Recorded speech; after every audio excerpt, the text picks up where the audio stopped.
আহেরির plan ভেস্তে দিয়ে ভয়ঙ্কর বিপদের হাত থেকে রাঙ্গাকে বাঁচিয়ে নিল একলব্য। হ্যাঁ বন্ধুরা, আমরা এমনটাই দেখতে পাবো রাঙ্গামতি তীরন্দাজ ধারাবাহিকের আগামী পর্বগুলোতে। রাঙ্গা ও একলব্য নিজেদের অজান্তে অনেকটা কাছাকাছি আসে, আর একলব্য মনে মনে রাঙ্গাকে ভালোবেসে ফেলে। এরপর রাঙ্গা যায় তীরন্দাজি প্রদর্শনীর জন্য। রাঙ্গা বাড়ির সবাইকে বলে তীরন্দাজি প্রদর্শনীতে যেতে, তবে প্রমিতার মনটা কুগাইতে থাকে। অপরদিকে আহেরি গোপনে নিশার সাথে চক্রান্ত করতে থাকে রাঙ্গার ক্ষতি করার জন্যে। এরপর বাড়ির সবাই মিলে যায় তীরন্দাজি প্রদর্শনীতে। একলব্যও যায় আহেরিকে নিয়ে। রাঙ্গা ও তার টিমের সবাই সুন্দরভাবে সেজে ওঠে খেলা দেখানোর জন্য। শুরু হয়ে যায় তীরন্দাজি খেলা। তারা বিভিন্ন খেলা দেখাতে থাকে খুব সুন্দর সুন্দর, আর রাঙ্গামতির তীরের কেরামতিতে সবাই মুগ্ধ হয়ে যায়। এরপর শুরু হয় তীরের ফলায় বাজি নিয়ে আকাশে ফাটানো।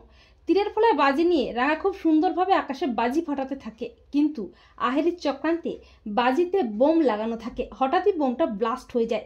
সবাই তো চমকে ওঠে। একলব্য পাগলের মতো চিৎকার করতে থাকে, রাঙ্গামতি রাঙ্গামতি।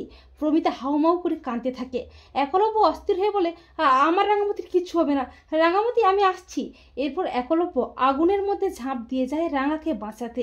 আর আহেরি মনে মনে ভাবে, রাঙ্গা তুমি শেষ, তোমাকে তো সরাতেই হতো, তা না হলে আমার কুকীর্তি তুমি যেদিন হলেও একলব্যের সামনে আনতে, তখন আমার কি হতো। এরপর শেষ মুহূর্তে একলব্য ভয়ঙ্কর বিপদ থেকে রাঙ্গাকে বাঁচিয়ে নেয়। একলব্য রাঙ্গাকে জড়িয়ে ধরে অস্থির হয়ে বলে, রাঙ্গামতি রাঙ্গামতি তোমার কিচ্ছু হয়নি তো? আমি তোমাকে খুব ভালোবাসি রাঙ্গামতি, তোমার কিছু হয়ে গেলে আমি কি নিয়ে বাঁচতাম?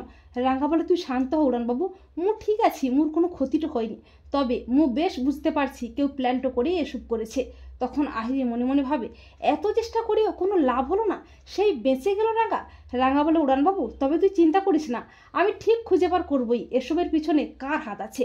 তো বন্ধুরা, তোমরা এটাই চাও তো যে আহেরির প্ল্যান ভেস্তে দিয়ে ভয়ঙ্কর বিপদের হাত থেকে রাঙ্গাকে যেন বাঁচিয়ে নেয় একলব্য? কমেন্ট করে জানাতে ভুলো না যেন তোমাদের মতামতটি।